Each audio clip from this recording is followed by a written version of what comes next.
going to be working on today is the E92 M3 red start button mod. And you know, I've wanted to do this for a little while, and the funny thing about this video is I've actually already done it. So the car currently has a red start button on it. So I found this part online from a company called AJM Motorsports, and the button was like 15 bucks, so snatched it up. Honestly, I didn't do a whole lot of research. I figured a red button is a red button is a red button. And so found it, 15 bucks, ordered it up, got it, put it on the car, put it on the car like a week or so later. And you know, honestly, it didn't quite line up. It was like kind of a little bit crooked. I had to trim it too.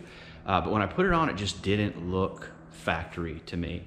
And so I got to texting with a buddy of mine who has a red button on his that he got through IND, sent me a picture of it, and it just looked a little cleaner, a little glossier, just a little bit higher end. Now, I don't know how much they are at IND, but they're like not 15 bucks, like $25, $30. I don't know. You can certainly go look at it. But anyway, so I went ahead and, you know, I'm pretty OCD about my car. So I went ahead and I bought the IND button, and it came, and I have it here.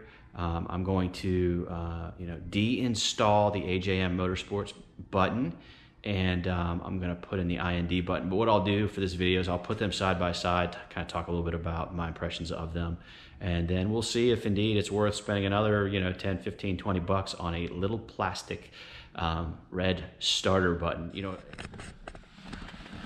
Okay, step one with this little project here is going to be get your trim tool back behind this piece, and it's gonna feel awkward. It's gonna feel like you're gonna damage it, but you know, if you're careful and you take your time and just kind of wiggle it, you'll see the whole thing starting to move a little bit. You know, you just gotta kind of create that crevice there, and then you can start to pull with your fingers there. And so as you can see, you know, and I'm sorry it's getting a little dark there, but the whole part there. Now, the next step is a two-hand job. I've got to reach back behind here, behind the button, and there is an assembly that will pull out. So I'll end up having to pinch two side tabs, and when I do that, it will give way, and then I'll be able to pull this part out. So I'm going to go ahead and bang that out, and then then I'll put you back on the footage here. Okay, so got the starter button assembly out. And so the next piece here that we're going to want to do is unclip the back of the starter. So, starter button. And so I know it's dark. I'm going to do my best here. The idea here is you're going to grip both of these clips, and they're going to give way. Actually, I don't even think there are clips here. You just kind of pull it out.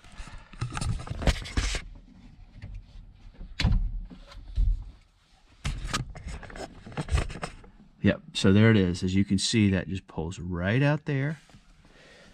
And now we have our assembly in. All right, we're now going to need to separate this red button part from the surrounding case here. And so the way that you do that, as I recall, is you need to get some sort of a tool that's going to allow you to kind of pick at this.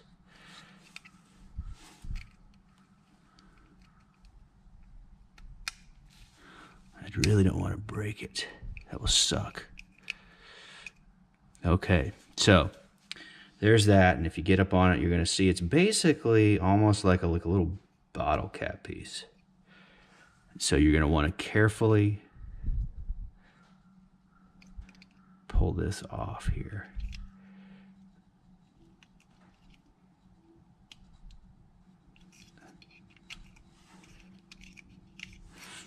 This is something that's like, talked about this on another video. You can take a really easy job and easily screw it up. So the last thing I want to do is do that. There's that piece. I think that just gave way. One of these did break when I installed it. There it goes. Come on, come on. Yeah. Yep. Okay. We got it. So, you know, make a note here. There is a top piece right here. It shows you where the top of it is. And on these starter buttons, there's a tab up here that matches. So it helps you make sure it lines up correctly. Okay, We have all three buttons here. Pardon the angle, like yes, this is the foot of my little tripod thing I've got here. This is the OEM button that came with the car. Very clean, very nice. I mean, naturally, it's a factory part. This over here is at AJM Motorsports, the cheaper, or we'll call it the inexpensive button. And as you can see, it doesn't have any real gloss to it. You know, again, it's not necessarily terrible. It's just that I wanted something that looked a little bit nicer. So I think that what sets this apart right here, this is the E90, excuse me, version, and it's definitely a lot glossier. It just has a kind of a better look to it, but you know, I think it's all about how it looks on the dash. So what I'm going to do now is I'm going to pop this guy right here into this assembly. We'll put it back in the car and we will see what it looks like. Now, what I will do is I'll get a little bit of footage here of fitting this part back on. So just give me a second, I'll get that set up. And hopefully you're going to get a sense for how this works. So here is the button, as you can see very clearly. And this is that top tab piece. I referenced that earlier on, and this helps guide you in the direction of making sure that it is on straight and it's oriented properly on this piece here. So this will just slide right into there. And you're going to want to pop these guys down. They're just little, it's hard to describe what they are, but yep, there it is. Something else I'm going to share with you about this piece here. When I first put it on, when I installed it, the operation wasn't smooth after it was popped on. It would stick down. It wouldn't pop back out. So I had to take this and I literally had to trim the top off with a razor because this piece was not, the bottom line is it just was not manufactured as well as this one.